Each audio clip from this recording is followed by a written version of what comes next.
Tell you about at 9:30. The trial gets delayed for the former New Orleans inspector Randy Ferrell. It was supposed to start today. That's what was written on the docket. He's accused of wide-ranging fraud schemes involving bribery, wire fraud, and city officials as well. Yeah, Ferrell pleaded not guilty to the 25-count indictment in October. Josh Robertson is live on Poydras with the latest. Josh.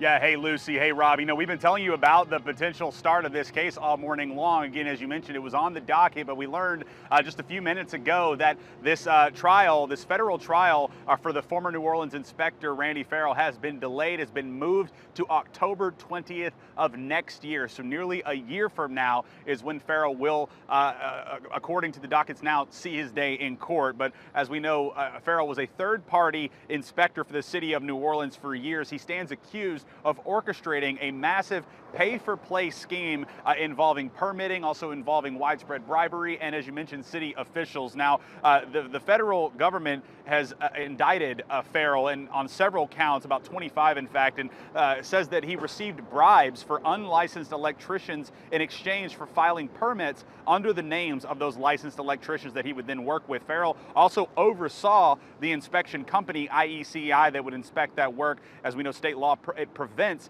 licensed contractors from loaning out their credentials to unlicensed contractors. Now, where this gets even more complicated is that Ferrell is also accused of working closely in this indictment with an associate identified as businessman number one, whose sources have identified as Fuad Zitan, who was a political donor with close ties to Mayor LaToya Cantrell. Federal prosecutors believe that Ferrell used Zitan to provide gifts such as Saints tickets, an iPhone, steak dinner to public official number one in the indictment, who is believed to be Mayor LaToya Cantrell, in exchange for favors. One of those favors being removing Jennifer Cecil, who was a former deputy director of the city's Safety and Permits Department, who had reported Ferrell's activity to the Inspector General. Again, this is a trial that we anticipated starting earlier this morning, but as we've learned now, that case, that trial for the former inspector Randy Ferrell, is now set to start not until October 20th of 2025. So we'll send it back to you now. It's Josh Robertson